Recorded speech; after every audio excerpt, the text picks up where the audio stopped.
Well, heidi-ho there, neighborino. We are going to continue with Unit 6, Day 3, Part 2. And we were working on indefinite integrals, where we had our plus c at the end. Now we are going to work on definite. Okay, we're going to work on definite integrals. And they have upper and lower bounds. So we do not need to put a plus c at the end because we are going to find exact values for the bounds that they give us. Okay, so let's just dive right in with example 7 here. And one of the key things to doing these integrations, especially with u sub, is you need to see a function and its derivative there. That's one of the keys to finding this. For example, I see tangent here. Okay, and then I also notice, well, I see secant squared. Secant squared is the derivative of tangent.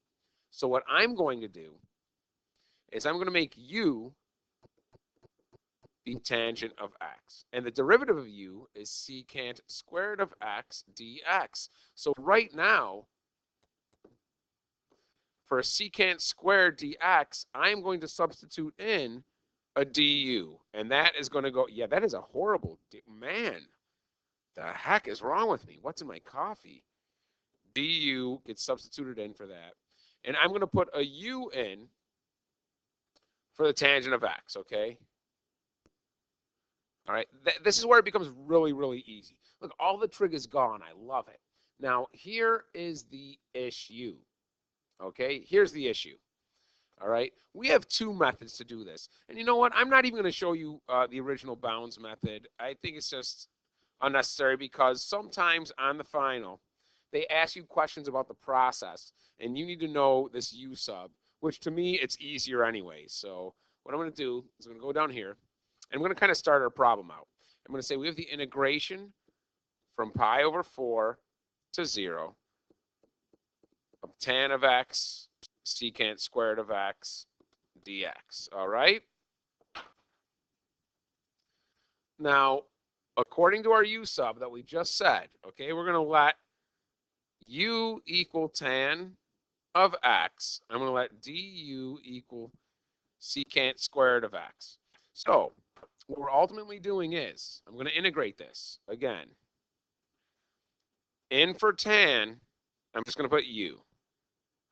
In for secant squared of x dx is just du. I can't forget that there. Is du. But these bounds, right now, up here in this equation, my bounds are in x form, from x equals pi over 4 to x equals 0. Notice when I do u sub, my bounds should then be in u form, okay? I should transfer them. U sub bounds. So not only am I substituting u in for expressions in the integrand, I need to take my upper and lower bounds, okay? I need to take my upper and lower bounds and convert them to u, okay? So how do I do that? I use this right here. Let me explain.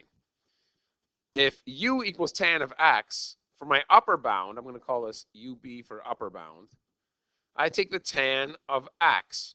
What is the x value of my upper bound? It's pi over 4. Okay, and that's 45 degrees. The tan of 45 degrees is 1. Okay, I do the same thing for my lower bound. My lower bound, and I'll take it one step further, that's where x equals 0. So the tangent of x, it's really the tangent of 0, and the tangent of 0 is 0. It's the same thing I did here. My upper bound, x was pi over 4, right? Well, this is what x was right here, so I just substituted my x into my expression for u. So now this is my u upper bound, and this is my u lower bound, okay? So in for pi over 4 and in for 0, I'm going to put 1 for pi over 4, and I'm going to put 0 there for 0, okay? And how did I get that? I did the math. I substituted x in for my u expression now, and that gave me my u bounds. It's really quite that simple. Now watch when I integrate this, how easy this becomes. Let's extend. Okay, the integration of u is u squared over 2. I want that from my upper bound 1 to 0. And all I do is I throw my 1 into u first. Upper bound squared over 2. I threw my 1 into this expression.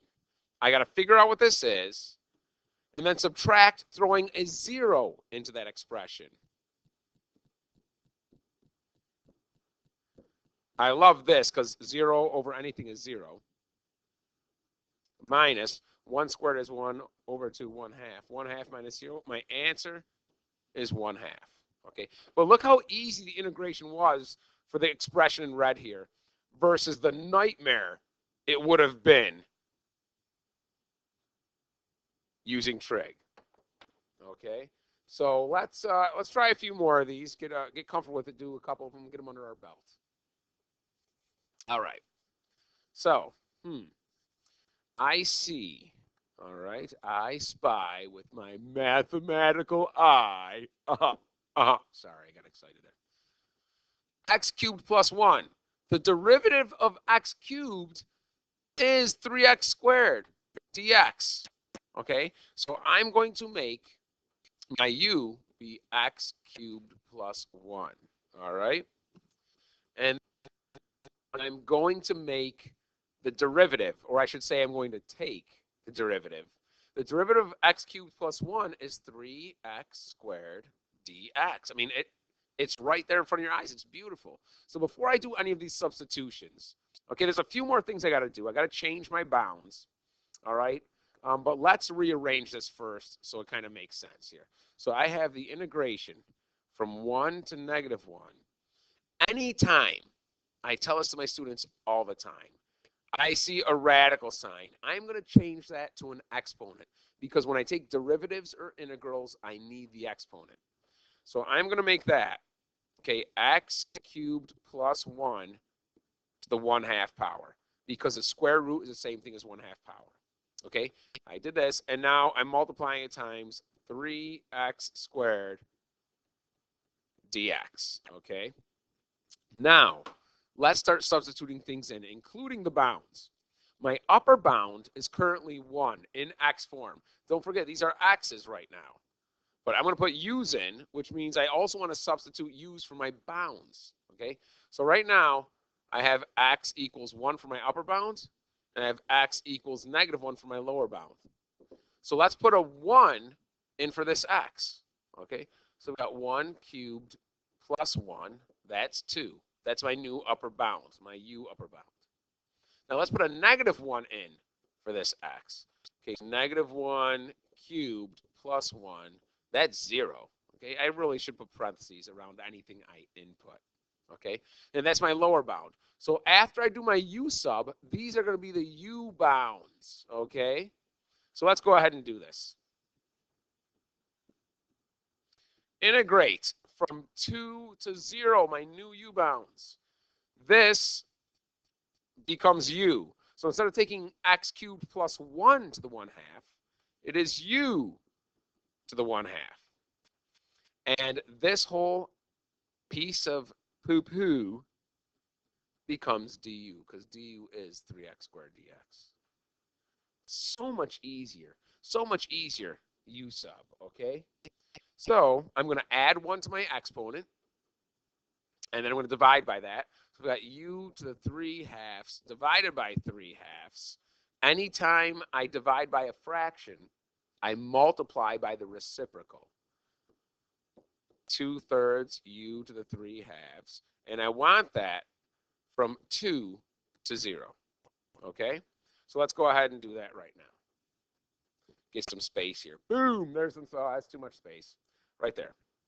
So I have 2/3 times, I'm going to put a 2 in here first. 2 to the 3/2. All right, I want this, subtract putting in the lower bound for u. So it's 0 to 3/2. I love plugging in 0 because 0 times anything is 0. All right, I got to cube 2 and then take the square root of it. So I've got 2/3 times the square root of 2 cubed, which is 8. If I take 2 to the 3 halves. Okay, I cube 2 first, then I take the square root of it. Okay, so I can do that. And I can actually simplify that even more. Okay, I've got 2 over 3 times, well, that's radical 4 times radical 2. That's radical 8, right? And the square root of 4 is 2. So I got that, and I end up with 4 radical 2 over 3. That is your exact answer. Okay? That is your exact answer, and it looks great. It absolutely looks great. All right, let's step forward now from basic integrals to separable differentiable equations. Sounds funky, okay? But again, these are nice fancy words for more integration, all right? A separable differential equation can be expressed as the product of a function x and a function y.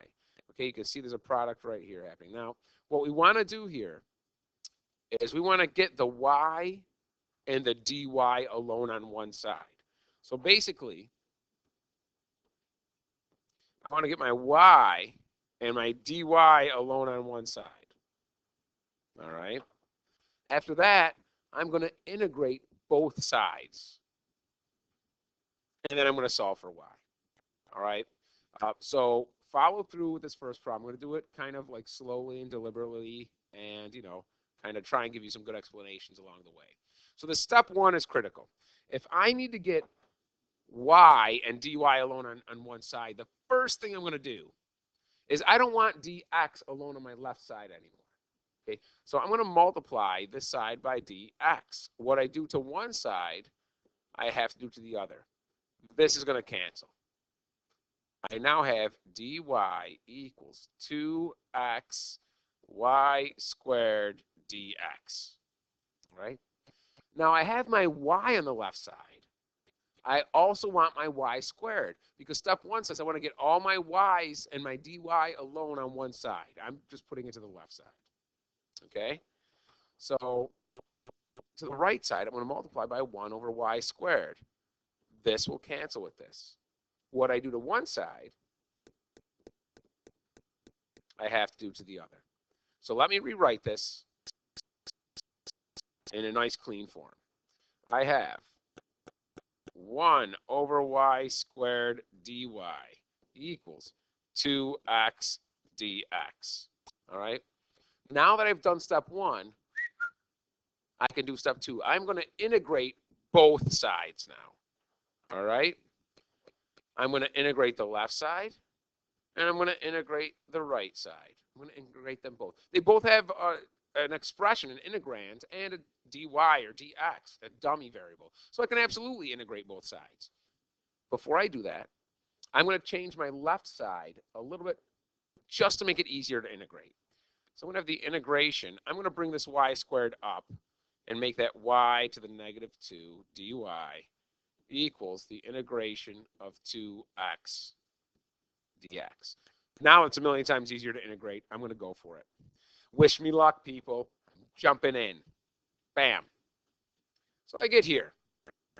I add 1 to my exponent, and then I divide by that. So it's y to the negative 1 divided by negative 1. Is this a definite or an indefinite integration? I don't see any bounds. So guess what that means?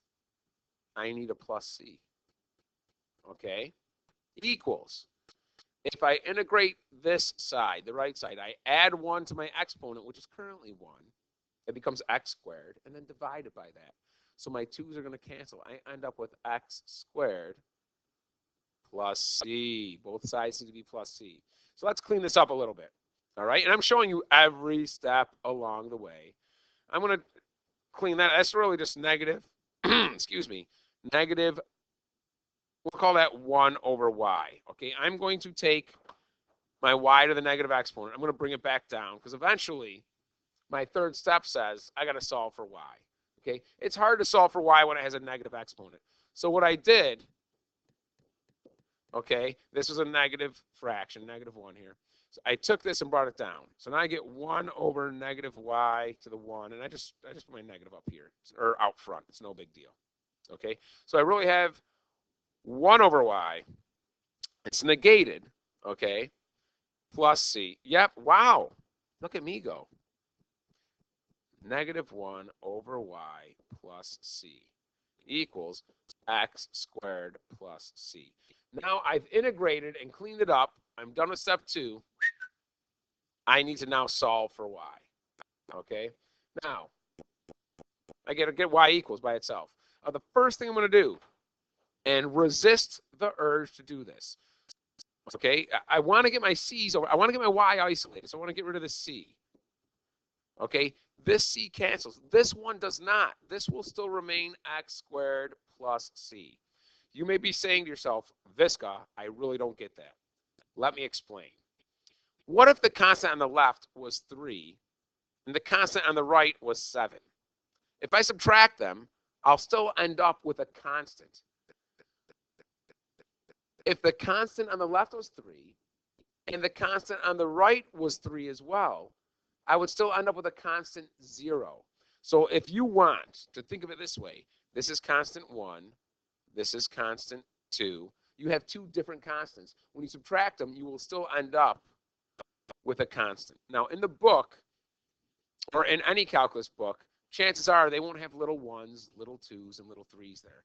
You just need to know that these constants right here, just because they're both c, does not mean that they are the same value. So when you subtract them, they won't always go to 0. Maybe they will. And if it is a 0 as a constant, this still can represent 0. Okay? But if it is not, okay, you need the c here to represent that. Okay? So when I say resist the urge to just cancel these c's out and to not have it anymore. In fact, when a lot of people integrate this method, they don't even put this c here on the left side, knowing that ultimately you're going to have 1 c on the right side with your x's anyways. I like to write them both just out of habit. All right, so now this equals negative 1 over y. Okay? Another little algebra tip here. If I flip the fraction on the left, I can flip the fraction on the right. And you might be saying to yourself, Visca, what fraction? This is over 1. For example, please just watch what I'm about to write. Do not copy it. I mean, you can if you want.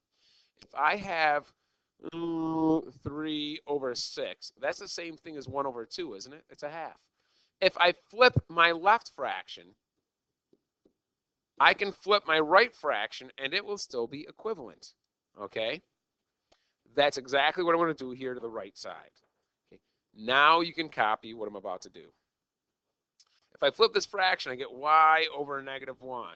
If I flip the fraction on the right, I get 1 over x squared plus c. All right? And the last thing I need to do is get rid of this negative 1. So I multiply both sides by negative 1. So my answer in my equation is y equals negation of 1 over x squared plus c. That is absolutely accurate and correct and good to go. So let's review our work quickly here. The first thing we needed to do was get y and dy alone. And we did that, okay? We did that right here. All right? Then we need to integrate, which we started to do right here. All right, we changed our y a little bit, so it wasn't a fraction, it became easier to integrate. Once we integrated, all we had to do was get y alone, okay? And through a little bit of algebra work, that's exactly what we did. And y equals the negation of 1 over x squared plus c. All right? Not too shabby. Let's try another one because it's fun. It's not, but you got to do it. You got to get good at it, okay? So, ooh, my smartwatch just went off. I got a Twitter message from the official Doctor Who fan site. Yeah, I love Doctor Who. I'm sorry. Guilty as charged. Anyways, let's take a look at this. First step is I got to get y and dy alone on one side. So let's get rid of this dx on the left side times dx times dx. Let's write this. dy equals 2x times 1 plus y squared e to the x squared dx. All right. Now I want to get my 1 plus y squared over to the left. So I multiply this times 1 over 1 plus y squared. I almost lost it there for a second. What I do to the right side, I must do to the left. Okay. So let's rewrite this nice and clean. And I've got 1 over 1 plus y squared dy equals 2x e to the x squared dx. Now I need to integrate both sides. So step 1 was to get y dy alone on one side, and I did there on the left side. And because I did that, on the right side, I'm going to have my x's dx's. I can now integrate both sides. Integration, integration. Now I'm going to tell you, I'm going to u sub both of these. Okay, I'm going to u sub both of these. Don't be scared. Don't be scared. It's going to be easy. Don't be scared. It's going to be easy.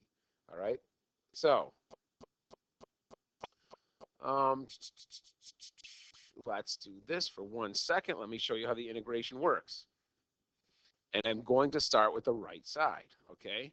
So I do this. I say, well, I see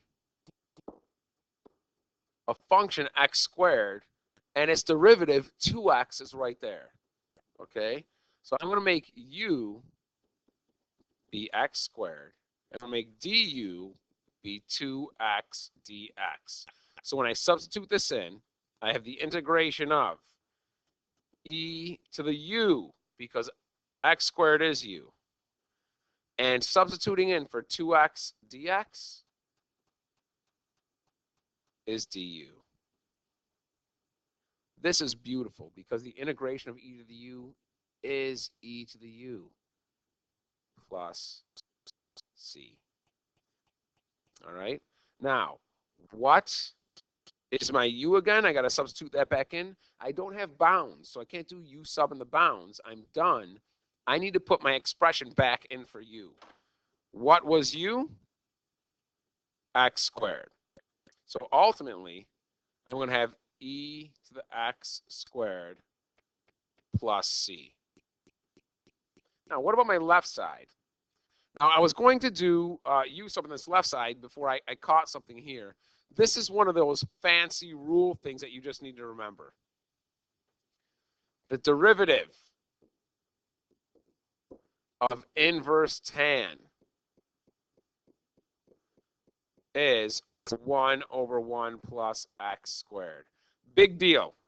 We have a y instead of an x. It still works, okay? So when I integrate, this is the derivative this way. When I integrate, I go backward, right? So the integration of this is tan inverse.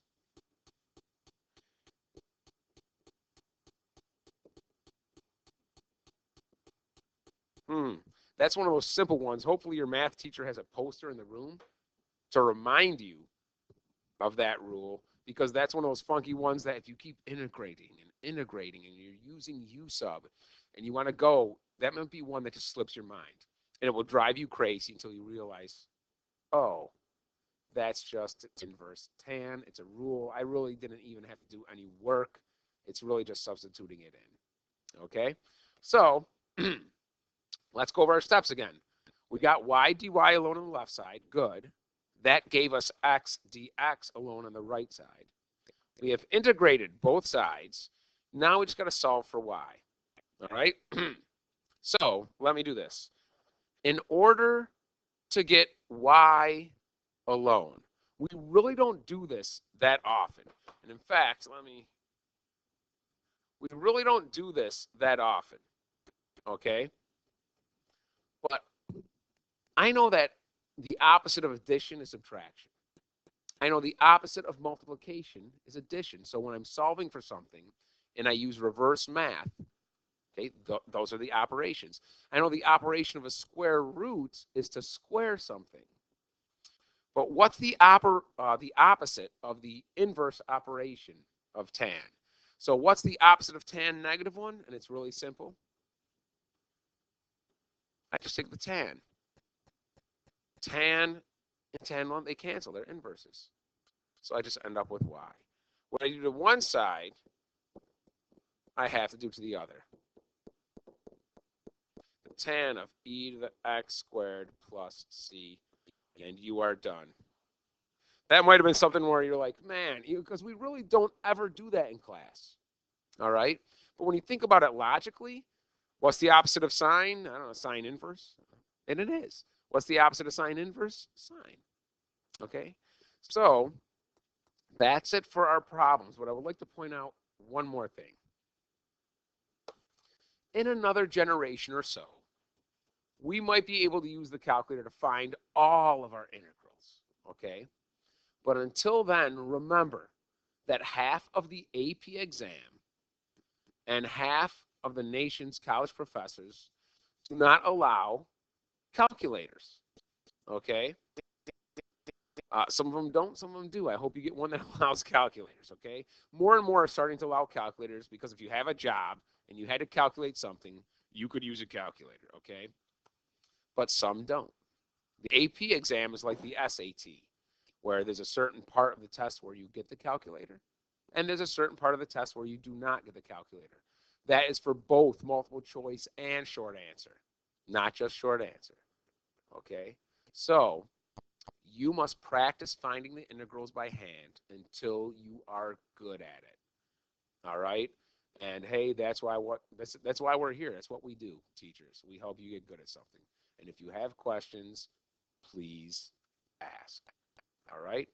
We'll see you for the next lesson in Unit 6. I'd like to say it's 4. I hope it's not a class worksheet. But anyways, whatever it is, I'll see you there. I'll be waiting, coffee in hand.